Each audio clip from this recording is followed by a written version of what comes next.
যিসকলে বেয়া দিনত নিজৰ সুবিধা চাই আমাৰ দলটোক ত্যাগ কৰিলে, মই ভাবোঁ এইটো মোৰ ব্যক্তিগত ৰায় নহয়, বহুত কংগ্ৰেছ দলৰ কৰ্মীখিনি তেওঁলোকক ঘূৰি অহাটো নিবিচাৰে। আৰু মই আশা কৰোঁ যে অলপ দিনৰ পিছত আমাৰ গুৱাহাটীত এটা দলীয় উচ্চস্তৰীয় বৈঠক হ'ব।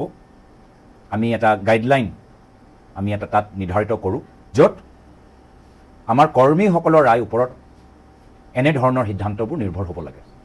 যদি আমাৰ কৰ্মীখিনিয়ে কয় যে এজন বিশেষ নেতা ল'লে তেওঁলোকৰ কোনো আপত্তি নাই, দলটো শক্তিশালী হ'ব, তেতিয়া মোৰো আপত্তি নাই। কিন্তু যদি আমাৰ কৰ্মীখিনিয়ে কয় কি নহয়, এইখিনি মানুহে আমাক ক্ষতি কৰিলে, আজিৰ তাৰিখত তেওঁলোকে বতৰ চাই নদীৰ সোঁতটো দেখি পাই ঘূৰি আহিবলৈ বিচাৰে, তেওঁলোকক আহিব দিব নালাগে, তেতিয়াহ'লে মই নিজৰ কৰ্মীৰ লগত থিয় দিম।